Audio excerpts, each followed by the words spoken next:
Hi everyone, and welcome to Achieving NetZero, how lawyers can help solve the climate crisis. UN Secretary General Antonio Guterres has warned that we are on the verge of an abyss and that immediate action must be taken to address climate change and achieve net zero for the sake of all.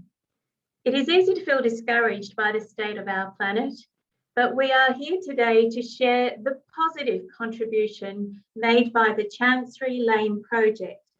To me, it serves as a testament also to what we can achieve, especially when like-minded lawyers come together to make a difference through their tools of trade, namely the drafting of contracts and policies. Let's begin by acknowledging the First Nations people and the communities from each of the lands in which we meet, and acknowledge their continuing and deep connection to land, sea, air, and environment.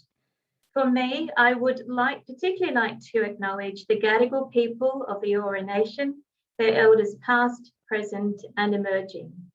My name is Marina, and I'm delighted to introduce this webinar both as a member of the newly formed Association of Corporate Counsel National Pro Bono Committee and as President of the Australian Society for Computers and the Law. Both organisations are passionate about doing our part to help create a sustainable future that works for all. The ACC has a particular interest in promoting sound governance and increased involvement by in-house counsel in pro bono activities. If you're excited by those possibilities, please reach out and become involved. The Society, through its Sustainability Lab and future law work streams, are looking to translate such as those we'll discuss today into computer code. If you're excited about that work, please follow the Society.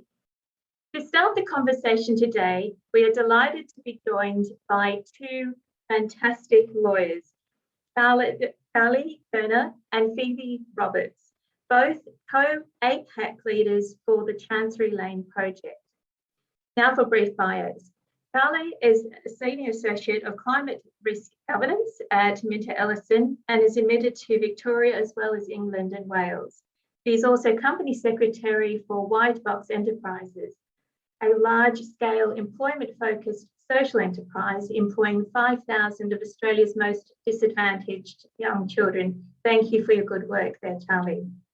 Phoebe Roberts is also Senior Associate with MinterEllison's Climate Change Project and is the Director of Implementation at the Chancery Lane Project for APAC also. He has a background in procurement and in major infrastructure and construction projects.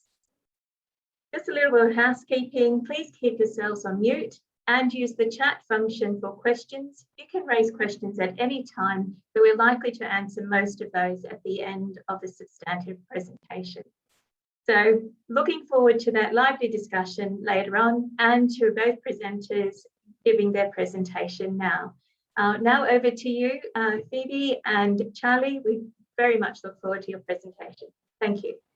Thank you so much, Marina. I'll just ask you to pop yourself on mute because I'm getting a bit of feedback. Thank you so much.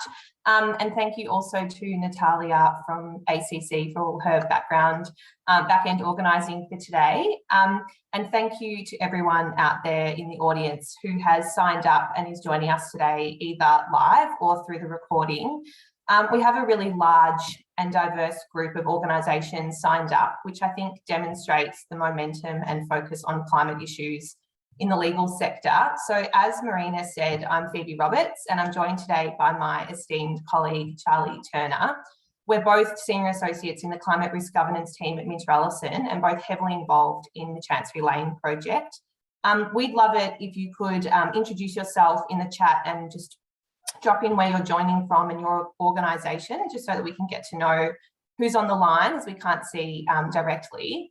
And before I commence formally, it's really important for me to also acknowledge and pay my respects to the traditional custodians of the land of where Charlie and I are joining from today in Naarm.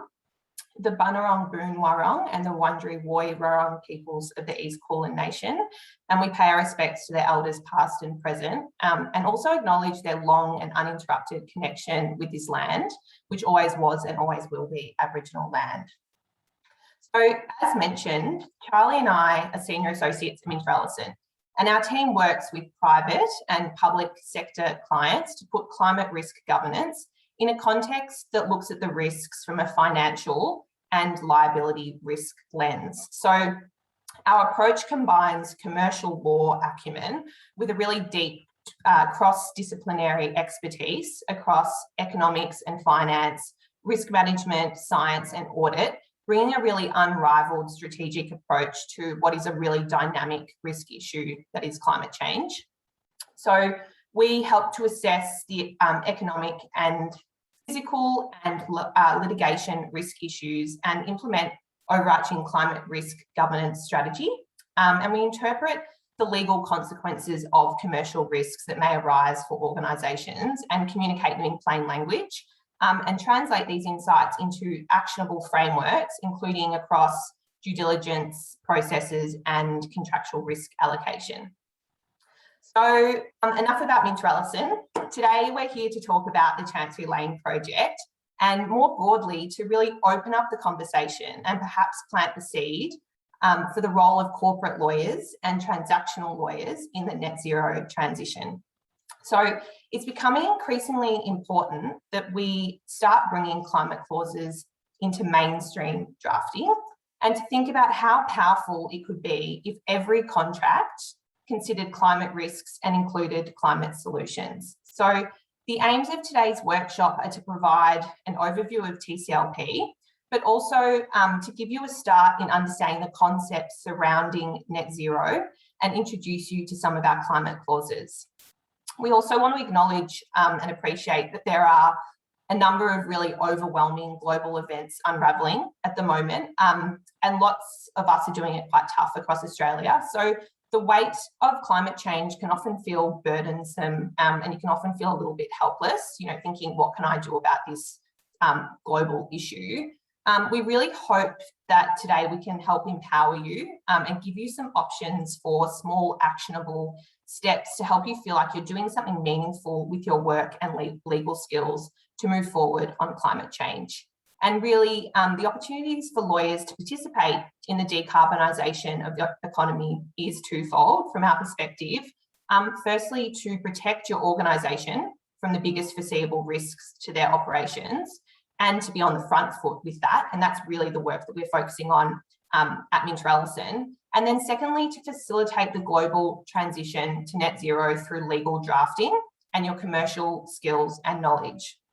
So I think it's safe to say, and I think if we had all cameras on, I'd see a lot of nodding heads here, that a lot of the internal legal teams will be dealing with the sharp end of the effects of the climate crisis as it unfolds in each of your organisations, which of course will look different for all of you.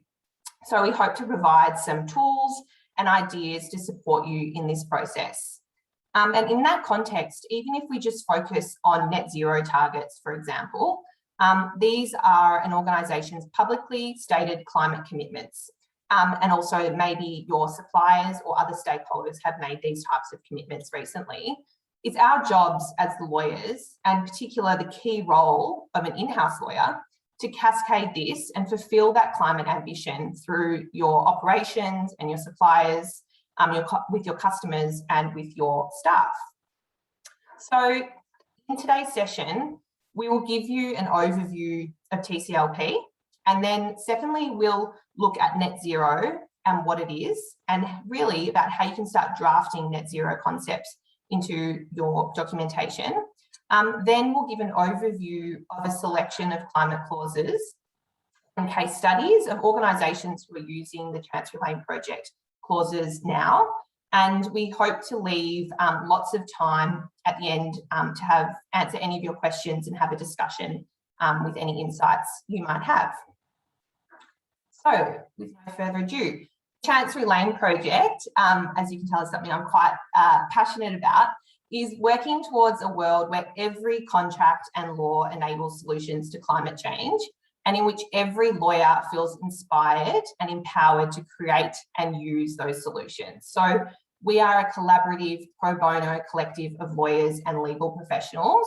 We also include environmentalists, policymakers, academics, and sector experts from all over the world who have come together to rewire how we contract and to rethink the legal structures to enable solutions to climate change.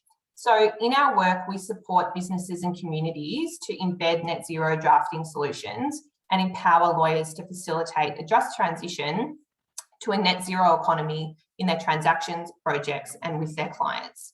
So we not only provide the drafting solutions with our model clauses, which Charlie will talk more about in the second half of the presentation, but we really aim to mobilise the legal profession to use their skills in enabling this transition.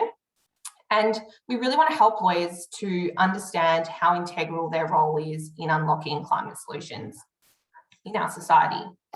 So we are motivated by the fact that I'm sure a lot of people on this call are also, that postponing transformational climate action is not an option. And the recent IPCC report has really hammered that home for us. But I'm hopeful that the legal sector, I'm hopeful because I know the legal sector has valuable skills, tools, and levers to deliver that action and is a very necessary part of the transformation. It can't happen without us. So our first objective is to shift the dial and make climate conscious contract drafting, my favourite term, that seems slightly ambitious now, the norm, as quickly as possible. And secondly, to make this consideration of climate risks and really importantly, the opportunities and solutions to climate change mainstream, so that climate change is no longer thought of as this discrete environmental issue, but the financial liability and risk issue that it is. And that's where the lawyers come in. So ultimately, we're dealing with an unprecedented risk, which means we can't rely on precedent drafting as it currently stands. So what we ask of our community is not to solve the whole of climate change. We're just asking everyone to please join us. Please be part of our community of enthusiastic experts, and bit by bit, we can try and work this out, and we can figure out how to get from the sometimes overwhelming, abstract global issue that is climate change to the nitty-gritty of how I can tweak my contract clauses to help address climate change. And I think it's important to stress here that our clauses really need to make things better. We don't publish clauses that just shift obligations around the market. They need to actually take greenhouse gases out of circulation. So some really key values that underpin all of the work we do at the Chancery Lane Project. And first of those is that we are independent of any professional body or practice, and we are politically neutral. Really importantly, we encourage and promote collaboration and cross-fertilisation across sectors, and I think that's something that we do really well at the project. And I think if you attend any of our collaborative drafting events, or you have in the past, you will see that in full force. And the real crux of why we are collaborative, amongst many things about trying to solve a complex issue that is climate change, is that climate change is completely interdisciplinary as a problem. So if we're going to have any chance of trying to help fix it, we also need to take that approach in our drafting. And to further that, all of our clauses are free to use and open source. So you can take them and download them and do what you want with them. We just ask if you do have any improvements or tweaks that make the clauses easier to use, that you then share that back with us so that we can continue to share that with our community also. And another reason why our clauses are open source and free to use is that we try to foster a really safe space to innovate, because that is what our drafting is all about, that all of our drafting is unattributable to the individual firms or lawyers who may have drafted the solution in our collaborative working groups. So the work that we do at PCLP can essentially be broken into two main work streams. So firstly, as I've briefly mentioned, we facilitate events to convene lawyers who will collaborate together to create new clauses and drafting solutions, or improve our existing clauses. And we then progress those clauses or new drafting through a rigorous peer review process with our network of subject matter experts. And then secondly, we run workshops to assist organisations to use our model clauses in their documentation. And Charlie will talk more about the exciting events program that we've got coming up for the remainder of 2021. So to that end, TCLP and our huge network of lawyers has produced 3 playbooks of 70 peer-reviewed climate clauses, which is just growing and growing. And again, Charlie will talk to that in a second. And this, as I've mentioned, have been collaboratively drafted by close to 1,000 lawyers across the world. Each clause is given a child's name, who of course this work is most vital. And you can find them all on our website. And as I mentioned, they're all free to download and use.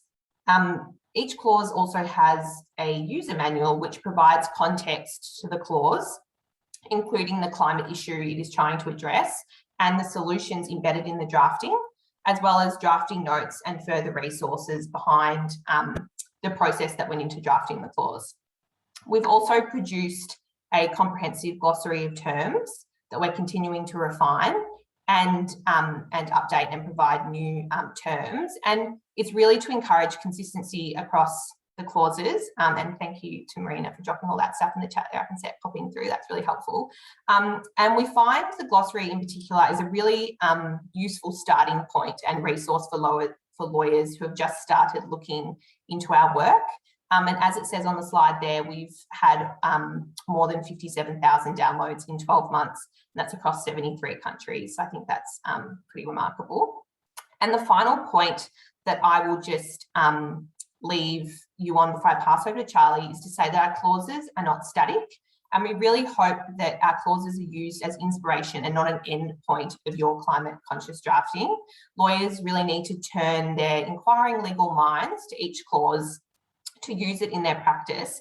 And equally, as climate science and the impacts of climate change, our knowledge of the impacts of climate change continues to evolve, we'll all need to continue to adapt our definition and our clauses to reflect that. So I'll pass over to Charlie now, who will start talking to you about net zero. Thanks very much, Phoebe. So as Phoebe mentioned, she's talked a lot about the concept of net zero, and this may be something that you are familiar or not familiar with. And to give you a little introduction and to provide some more context of the solutions that we're trying to solve here, we're going to play you a quick video from one of our TCLP colleagues, Mingzi, which breaks down some of the confusing and intersecting concepts and also sets out the Chancery Lane Project net zero drafting process. Thank you, Phoebe. Thanks. I'm just taking myself off mute. Charlie, let me know if you can't hear it. I'm going to go back on mute once it's played. Hi everyone, I'm Mingzi, and today I'll be taking you through the basics of net zero and what a net zero target actually is. Although the term is bandied about a lot, net zero is not a monolithic concept. It is important to understand the complexities behind it in order to be as transparent and clear with our legal drafting as possible. Net zero is the point where there is no net impact on the climate from GHG emissions.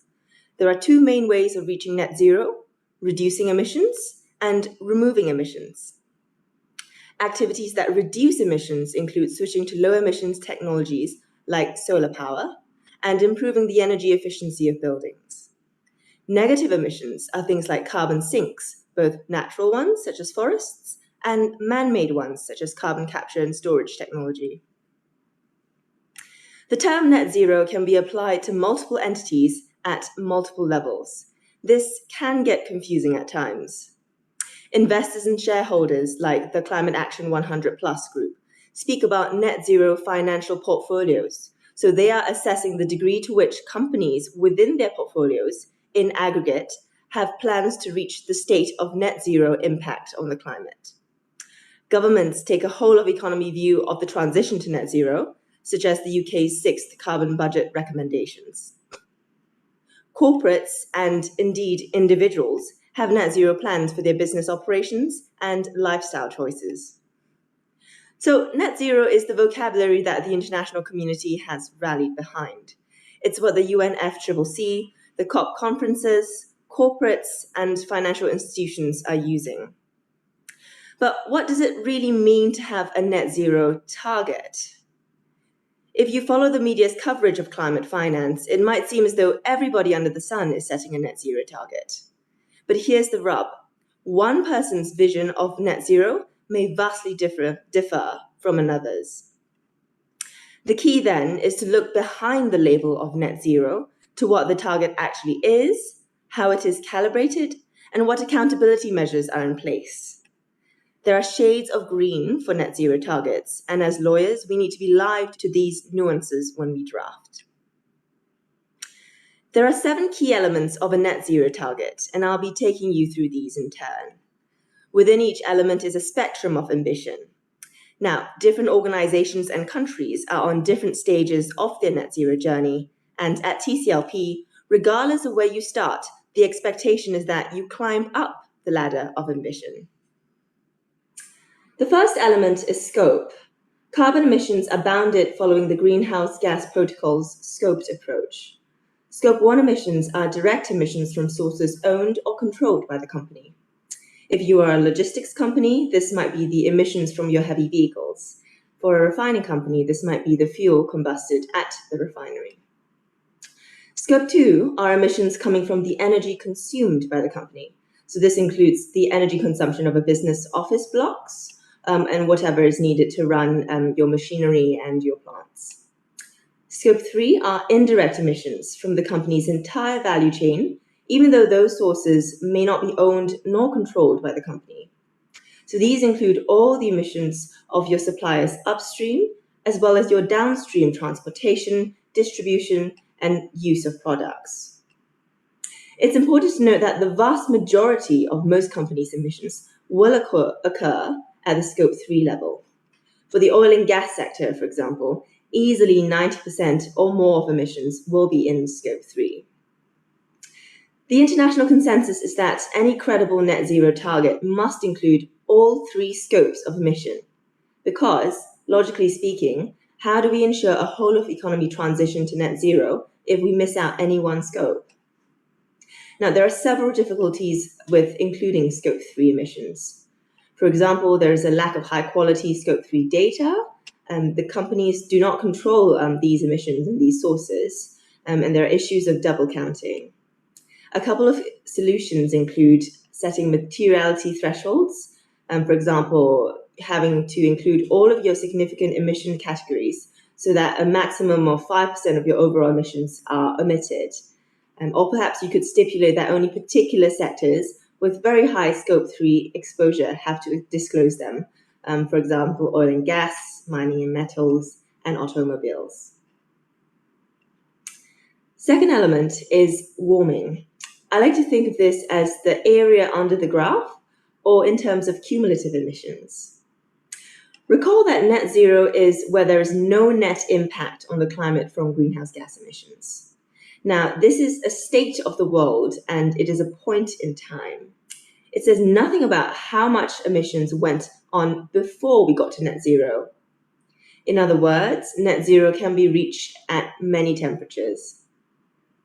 We could reach net zero here, here, and also here.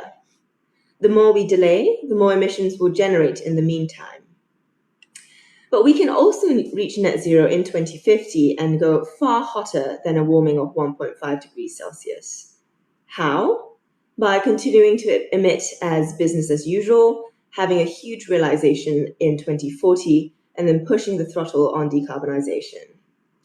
So we'll have emitted this much more than the alternative scenario if we'd had a steady, staged decarbonization. And all of these extra emissions would overshoot our carbon budget for 1.5 degrees Celsius of warming. This brings us to timing and targets. It's international consensus that 2050 is the year to shoot for, but some easy-to-decarbonize sectors should aim for before this. The basic practice is to build in interim targets as a measure of accountability.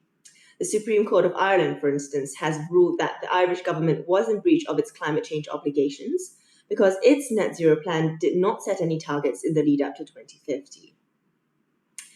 The pace of decarbonization is a tricky one. the European Commission states that any credible net zero plan needs to cut its carbon footprint by at least 7% year on year. But this 7% is a sector agnostic figure, and many people and institutions have argued for more industry and region-specific approaches. A lot more work needs to be done to develop these granular pathways, as well as coordinate across them to achieve Paris alignment across the board. And don't forget to stay within 1.5 degrees Celsius of warming. We're going to have to be net negative, not just net zero, for a long time after 2050. And most net zero plans don't even look beyond this horizon. Offsets are essentially paying somebody else to do your emissions reductions or removals for you. We might question whether this is a valid strategy at all. And then there is a secondary question of, if we do use offsets, how do we use them responsibly? The basic practice is to adhere to a mitigation hierarchy, meaning that you should reduce your own emissions first before attempting to compensate your unavoidable or residual emissions. We also want to think about the quality and type of offsets. Are they offsets that reduce emissions, for example, funding a wind farm? Or are they offsets that remove emissions, such as planting trees, carbon sinks? Do these offsets have additionality? So, but for you paying for this tree, would it have been planted anyway? Are they permanent? So in 10 years, will a wildfire burn down the tree that you bought via your offset, thereby releasing the carbon sequestered back into the atmosphere? And above all, how do you verify these things? A net zero transition must be just, both as a matter of principle and in order to get the buy-in of our population. Considerations of equity feature in all of the elements that I've just discussed. When looking at decarbonisation pathways, might they be slower for regions that are underdeveloped and require more investments in infrastructure? Or perhaps slower for industries where emissions are hard to reduce? When implementing these plans, are the communities and workers impacted brought along with the change? Offsetting is also an international business. Where are your offsets being anchored, and how do they impact the communities around them? We want to think about high-level engagement for these targets. Are decisions around climate risks taken at the board level, and how is accountability ensured? Interim targets will contribute to this, as will reporting and disclosure frameworks like the TCFD and SASB. Lastly, we want to query whether the corporate's lobbying activities, trade association memberships, and public policy positions are Paris aligned. I've just given you the big picture of net zero target setting, but your legal drafting will only be the building blocks, so one piece of the jigsaw puzzle that a client uses to build their net zero strategy. Not all of the elements that I've just outlined may be relevant for your clause, and some may be more important than others. For example, if your clause relates to supply chain emission reductions obligations, the most relevant element will be scope and how it addresses a client's scope 3 emissions. Nevertheless, we're doing this presentation now so that from the very outset, you are conscious of the net zero outcome that you are drafting towards. After you finish drafting, you'll be doing a self-assessment of where your clause fits on the net zero spectrum. You'll be inputting it into this board. I'd like to make the caveat that more ambitious doesn't necessarily mean better. Sometimes we want to draft in a consciously low barrier to entry to encourage people to start their net zero journeys. Other times we might want to pitch the standard high to push the boundaries of what your industry thinks is possible. The key thing is to be transparent with where you are pegging the ambition of your clause and why you are doing it. One last point. A minority of clauses won't relate to net zero at all, and instead they may speak to other elements like biodiversity, environmental protection, or climate change resilience. For example, a clause around food supply chains and risks from climate change-induced weather events would speak to resilience. Thank you so much for listening. I hope that was helpful. If you have any Hi, questions. everyone. I'm Mingzi, and today I'll be taking you through the basics of net zero and what a net zero target. Thanks, Phoebe. If you've got any questions, please feel free to drop them into the chat. And while there was a slight focus on the drafting of new clauses, all of that information is obviously equally relevant when you're negotiating and drafting the clauses for your documents.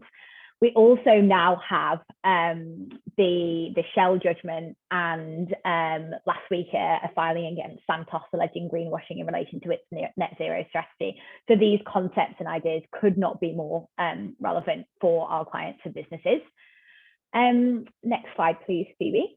To give you a brief overview and idea of the breadth of our clauses, this timeline breaks down the majority of the clauses that we have across the legal life cycle, thinking about corporate governance, due diligence, procurement and disputes. Our clauses are really commercial and practical, which I hope to illustrate to you by giving you an overview of 5 of our clauses now that you have a better understanding of TCLP and the net zero concepts. As I'm going through these examples, I encourage you to start thinking about how these clauses may be used in your practice, the potential barriers you may have of implementing them, some solutions, and the climate impact that those clauses could bring to your transactions. Next slide, please, Phoebe. So firstly, looking at Lola and Harry's clause, which is a climate and net zero due diligence questionnaire, which asks the target company to provide information regarding a wide range of climate-related issues going far beyond the standard compliance-focused questions. Answers to the questionnaire should inform the type of warranties and indemnities the buyer may wish to seek from the target company and/or the investment requirements, and better help the buyer understand if the target company is greenwashing, which might present future reputational issues. This questionnaire gives the opportunity for buyers to appraise how the target company currently approaches climate change matters, if it does at all. Next slide, please, Phoebe. As Phoebe mentioned earlier, all of our clauses are available on the website, and each of them have an origin story, the solution it's trying to fix, and user manuals. These are just a really brief overview. So next we have Athenas Clause, climate engagement provisions. This clause would go into an employment contract, requiring the employer to provide and the employee to participate in a range of climate education and awareness raising interventions. Employers are not currently required to provide any training on climate change or the environment, but in doing so may help an employer meet their wider objectives in this area. If done in conjunction with a transparent review and enforcement process so as to avoid greenwashing, companies can use the clauses as tools to meet their ESG requirements and promote their sustainable business credentials. Businesses can use the clauses to also show unilateral alignment with Article 12 of the Paris Agreement, build a broad social mandate for the systemic changes required to effectively tackle climate change, taking it out of that peripheral environmental box into a position centre and national to economic interest. Public engagement and participation will support the implementation and improve the quality of robust policies. Thank you. The next clause that we're going to briefly look at is ZOEBs Clause, which is a green supply agreement. A green procurement clauses and checklists to make standard supplier agreements focus on emissions across the whole value chain. So thinking about those different scopes that we just heard Mingzi talk about, direct and indirect. Many companies, Microsoft, for example, are pledging to be carbon negative by 2030. And in order to achieve this, they will have to work across their value and supply chains to align with this target. So this clause and checklist should encourage existing suppliers to up their climate change game and accelerate a great number of businesses in the transition to net zero. Thank you. The next clause that we're going to have a look at is Iris's clause, a climate risk sharing provision clause with amendments and additions to standard force majeure agreements to ensure the contracting parties work together to balance financial risks and avoid unintended adverse environmental social issues. Contracting parties will not want to take the risk of known and foreseeable events, such now as global pandemics and climate change. And the principles of climate risk sharing can be applied to a variety of contractual agreements. And this creates an orderly transition for a new normal for climate risk assessment based on balancing those financial obligations and the environmental and social impact. The clause should make supply chains more resilient, making transactions work in a new context and provide certainty on the impacts of climate change, and ensure that if the parties affected by force majeure events, they work together to minimize the impact on the climate and the environment. Having a look now at Athenas Clause, which is a termination for a green supplier. This clause gives a customer a right to switch supplier if the existing supplier is unable to match a greener offer available by an alternative supplier. Customers may switch to a greener supplier without further contractual liabilities if the existing supplier could not match the green supplier's offer. Parties agree to a green baseline at the start of the contract, measuring the climate change impact of supplier and product services. The customer then can serve notice if they find another supplier offering equivalent goods or services with less emissions relating to the production, delivery, or environmental impact, or increased sustainability outcomes. This is the sort of clause that really can become the norm among customers and will draw out greener suppliers and ensure the assessment of green credentials is an important part of any procurement process. We really hope that this clause will encourage existing suppliers to up their climate change game, as a contractual right to switch to a greener supplier if the existing supplier cannot match encourages green competition between existing and prospective suppliers. All of our clauses are just a starting point, just like any other precedent clause that we draw from as lawyers. They are there to be adapted, used as inspiration, and applied to your particular context. And again, all of this can be downloaded from our website. We are certainly not claiming to know all of the answers, but hoping in this collaborative community together we can figure it out. I'm next going to talk about some of our clauses in action. Thank you, Phoebe. Our climate clauses out in the wild being used, and give a couple of examples to give real context and flavour to the impact that the clauses of the Chancery Lane Project are having. So our first example is the UK Environment Agency. They have used the Chancery Lane Project precedent as inspiration for their sustainability clauses. They took TCLP precedent clauses as a reliable source of inspiration, and they have proven to be the case when the EA's sustainability clauses were proposed at a renewal and a break of a long-term contract, and the Environment Agency engaged early with the other parties to this contract, which led to a deliberate dialogue about the need of sustainability clauses and their smooth adoption. And as part of the integrated delivery team, alongside consultants and contractors, the Environment Agency leveraged its environment and sustainability knowledge to support these new approaches. And next example, we have a multinational technology corporation has taken the TCLP drafting to require 60% of its supplier base that has a combined USD of $2 billion of value to sign up to the Science Based Targets initiative so as to reach net zero by 2024.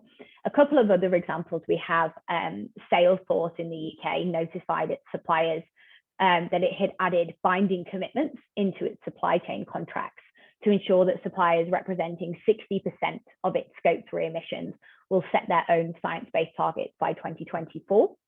Other changes to the Salesforce supply chain contracts require suppliers to develop and implement a plan of continuous improvement to reduce the carbon footprint and environmental impact of the provision of their goods and services, deliver their products or services on a carbon neutral basis by offsetting the emissions resulting from their provision of goods or services where they can't be reduced, sharing their sustainability commitments, maintaining a sustainability scorecard with a reputable corporate social responsibility assessment provider, and publicly disclose all scopes of emissions.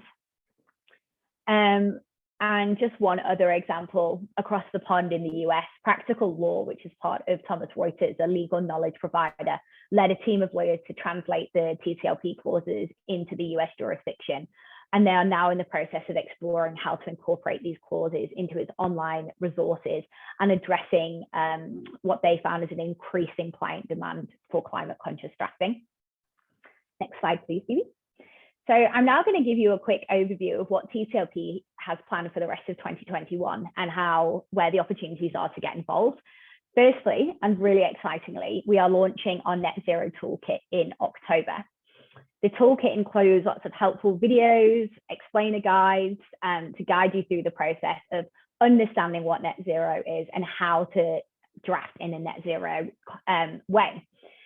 Throughout 2021 up until August, June-ish, lost what month it is being in lockdown, we ran themed events in the lead up to COP26.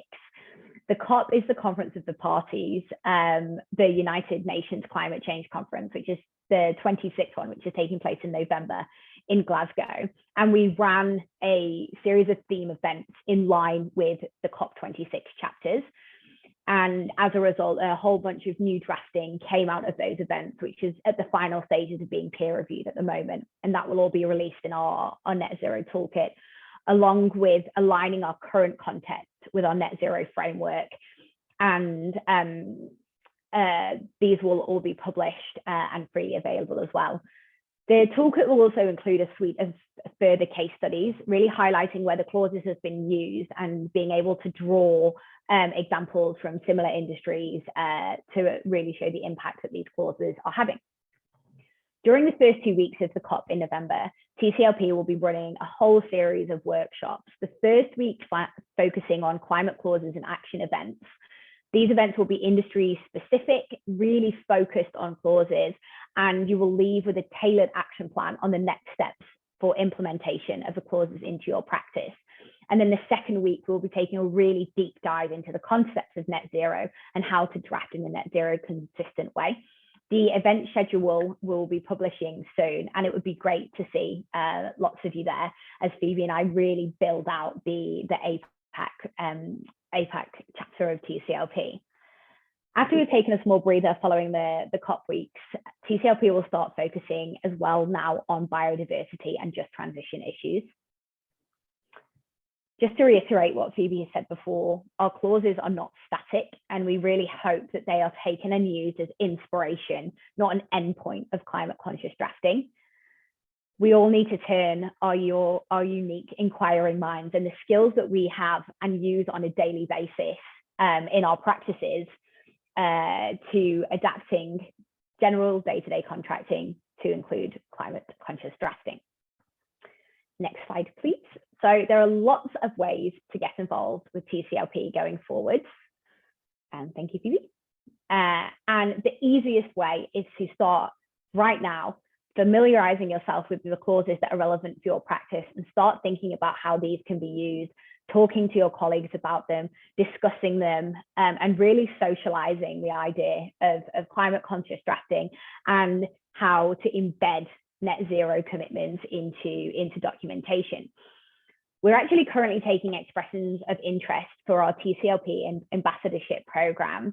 This will be a cohort of lawyers that we will train up to gain a really deep knowledge and understanding of the Chancery Lane Project and our clauses, and to run, facilitate events, do a very similar thing to what Phoebe and I are doing now to really grow the network and build awareness of TCLP. We'd really love to hear from you if you or anyone you know would be interested in joining this program, as we're currently building the business case in relation to this. The other ways are up there on the sleeve, on the slide, thinking about our clauses, engaging in peer review, and signing up to our newsletter and our Slack channel. The Slack channel is super awesome. It is where all of the lawyers from all over the world who are involved in the community collaborate and chat with each other. And someone might pop a question into Slack saying, has anyone used this clause?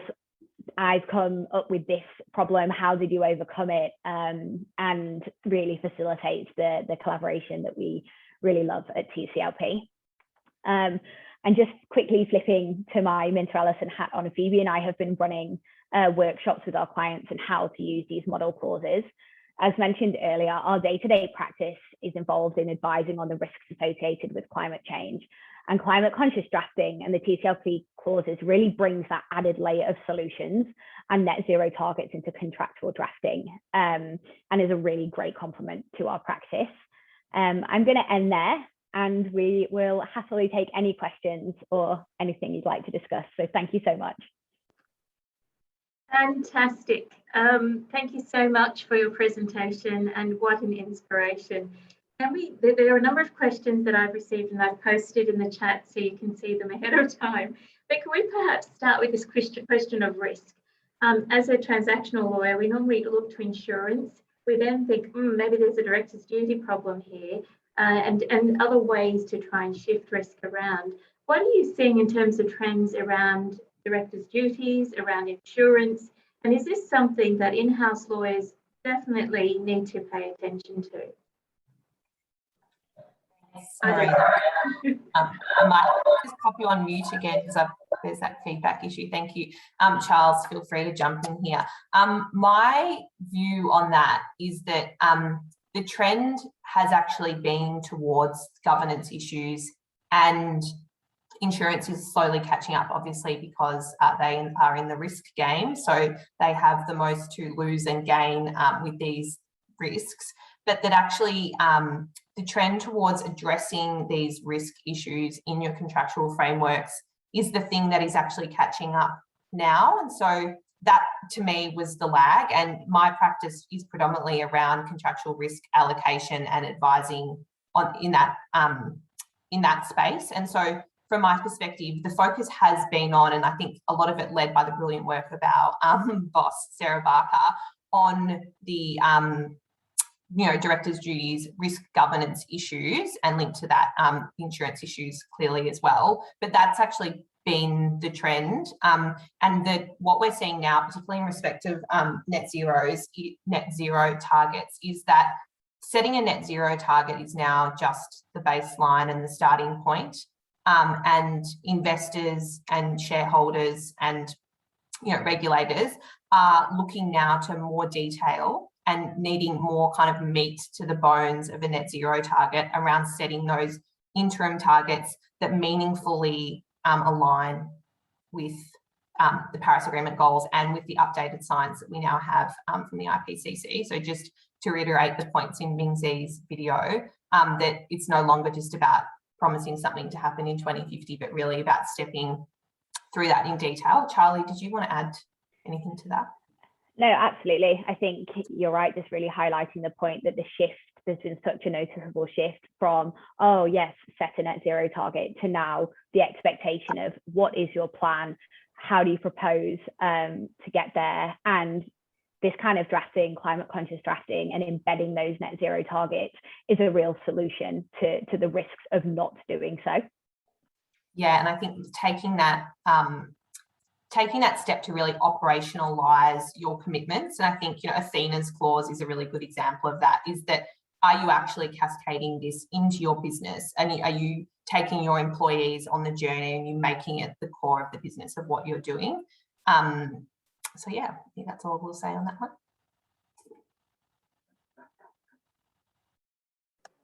Hopefully the headset would help with the feedback issue. Is this a little bit better? Hopefully. Can you hear me? Excellent. So one of the questions posed was this idea of the cost of compliance.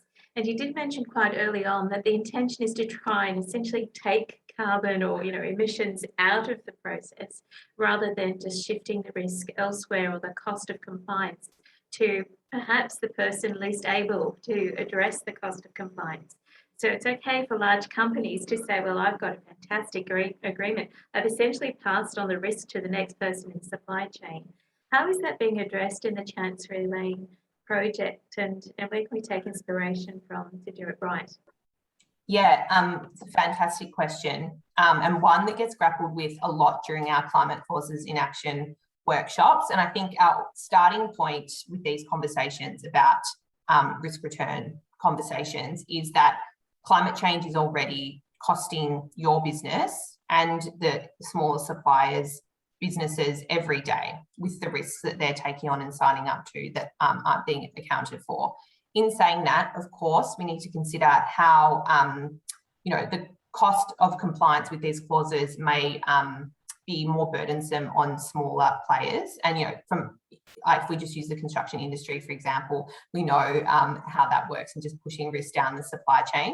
And I think what we've discovered, and in these discussions and with the resources that we've prepared, is that when you're starting on this sustainability and climate journey, particularly with working with your supply chain, it's not just about lumping the clause in and walking away and saying, oh, here's all this new stuff that I need you to comply with, thank you very much, and I'm not paying for it, otherwise I'll go elsewhere. That's not the intention of how these clauses will be used. And that's why we have some really, so like you'll see with ZOEBs Clause, there's a checklist, a supplier checklist.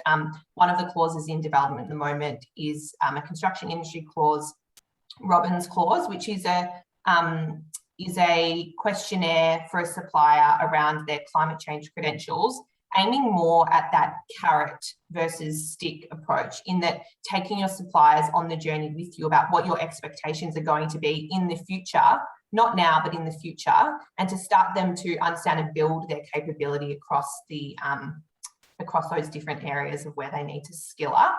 And I think that, some of the clauses that it's, I think, a bit too simplistic to think that every climate clause is going to have a cost impact. It's just simply not the case. So, for example, a due diligence questionnaire costs nothing. And I think I'll answer in this question which sectors are adopting the TCLP clauses the fastest is, in my opinion, in the work that I've done, is in procurement and supply chain work, where you've got these long-lasting relationships, and that both organisations are under pressure to decarbonise and are both facing the risks of climate change.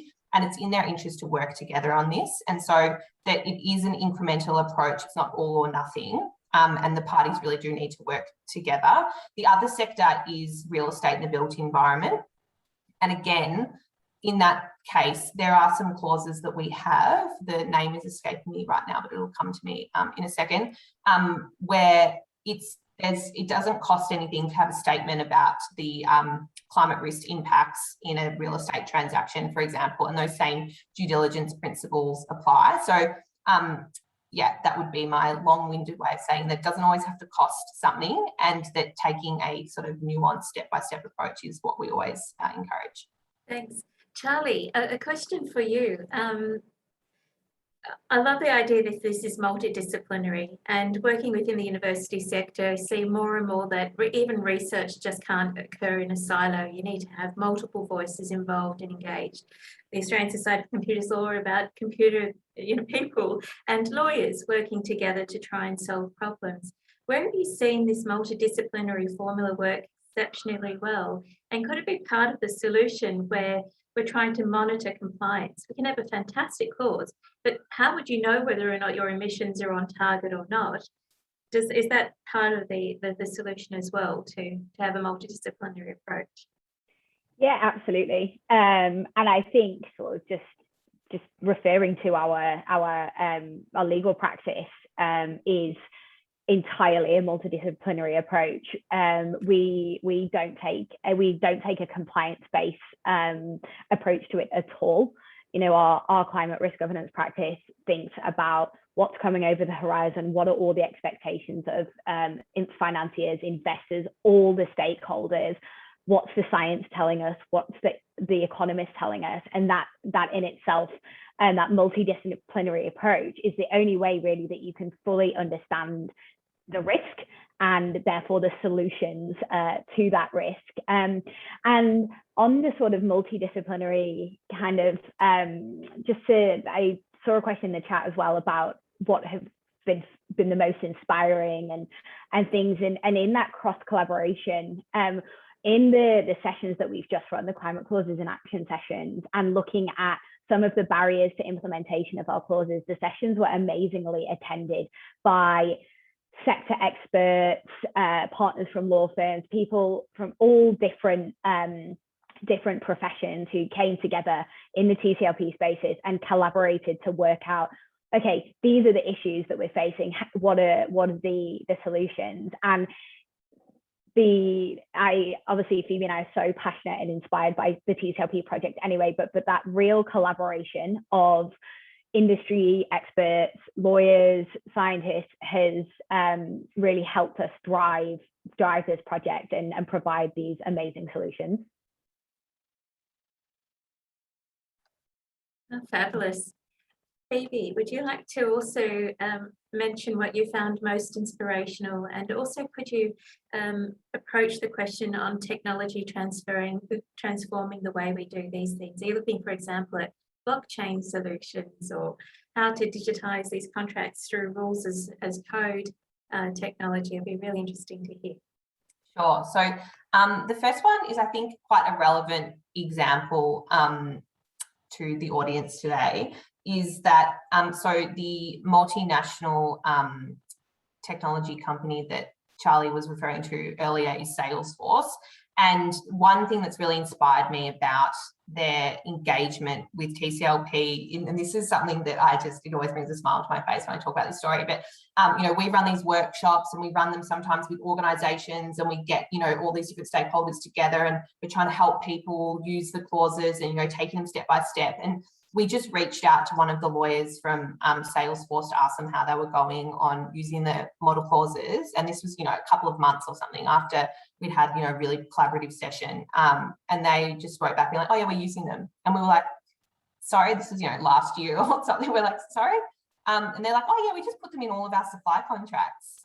And it's just like those moments. I just think it's the power of the in-house lawyer. You know, the project started really with a focus on private practice lawyers, and that's still, like, I think majority of our network are private practice lawyers with a real, you know, technical specialist, legal specialist who draft these solutions. But it's really the in-house lawyers who have the power to really deliver the impact. And how brilliant that you know, a company with such long and wide-reaching supply chains has now just implemented it like no big deal. So that's where I hope to inspire the people who are listening today, that is what you have at your disposal. You know, in-house private practice lawyers, we can advise our clients and we can help them along. We can't actually get them to put the clause in the document. I mean, we can, but we try to, you know, we can't actually put it in our document, you know, so we're not the business. So that is the power for the in-house lawyers, is that they have the capability to deliver action tomorrow if they want to. Go to your desk Friday morning, put a climate clause in and sign on the dotted line, and you've done something for the environment. So that's something I love, and I always really, the stories of how the teams have collaborated to get the clauses in use is something that is always really inspiring. I think is the real special, the special thing about TCLP. And I hope that for anyone who comes to one of the TCLP events or may have already attended one before, you will feel that energy in the room. The other example, on the multidisciplinary one, was one of our shipping events that we had this year. Was just, you know, we never know who is going to, you know, with these online events, you never know who is going to turn up at the time. And we had, you know, participants from BIMCO, and then from, you know, large resources companies, and then shipping, and then, you know, the specialists from the law firms all coming together. And I think I'll just quickly answer the question. I was going to make a comment on how the clauses are informing standards, policy and legislation development. Sure, thanks. We're really trying to work with and alongside the standard form contract setters, which I think play a bigger role in the UK, which of course where this project has begun. But I think they do play a bigger role there than they do in Australia, to be honest with you. But we have been working really closely with those organisations to get our clauses into their precedent documents and have them on their resources.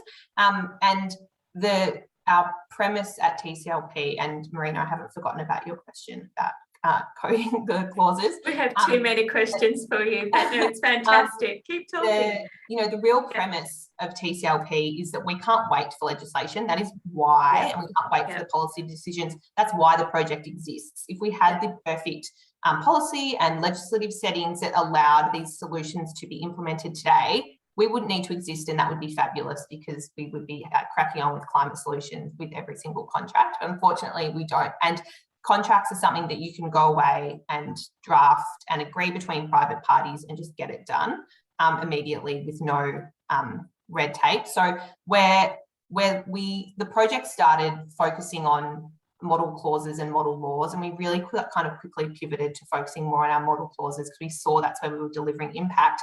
And also there's a lot of other fantastic organisations who are working on that policy and model legislation piece. We're not interested in, you know, cutting anyone else's slice of the pie when there's already brilliant work being done.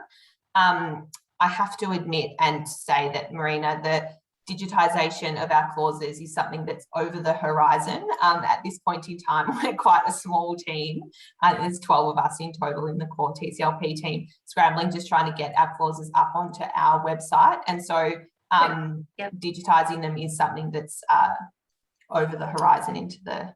Look, you have the support of yes, AUSCL and many other organisations. We just think the work's fabulous. Of course, we're all volunteers as well, so there's a lot of energy that comes with pro bono and other great work. I should really do a shout out to Laurie Middlehurst, who is a long-time supporter of the ACC and heads our LESS committee, which looks at issues of environmental issues and sustainability. And you'll be perhaps not surprised to know that she's in Salesforce's Asia Pacific and India team. So of course, a staunch supporter of your incredible work. So keep up the great work, all of you. And Laurie, if you're on the call as well, John and all the other wonderful people involved at the ACC as well. Of course, I mentioned to Natalia, who's doing the work in the background. So we're about at time. I would love your final comments, please, and maybe Phoebe, if you go first, and then Charlie. And I'll keep an eye out for perhaps one last question from the audience. If you have one, be brave, please put them in chat.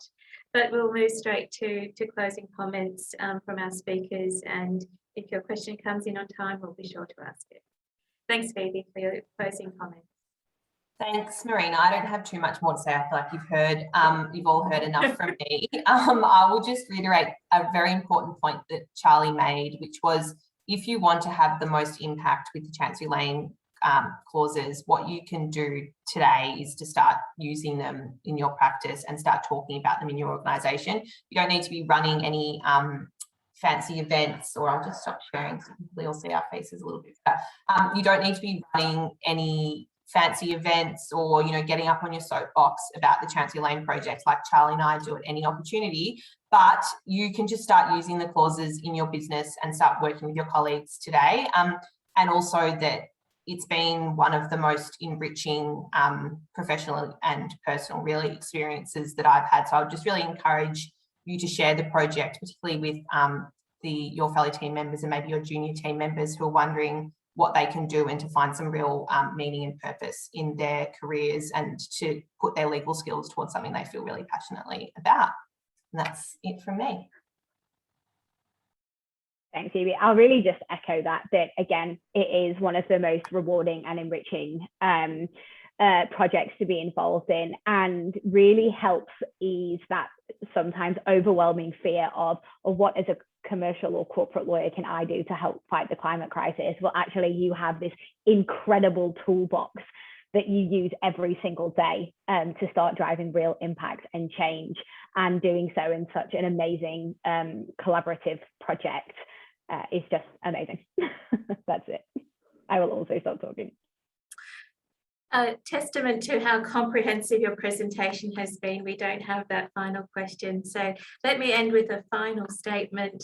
What a wonderful and inspirational session. We look forward to many more in the future and to following your great work there at the Chancery Lane Project. Thank you both so much for your time today. Natalia, thank you again for all your support and background.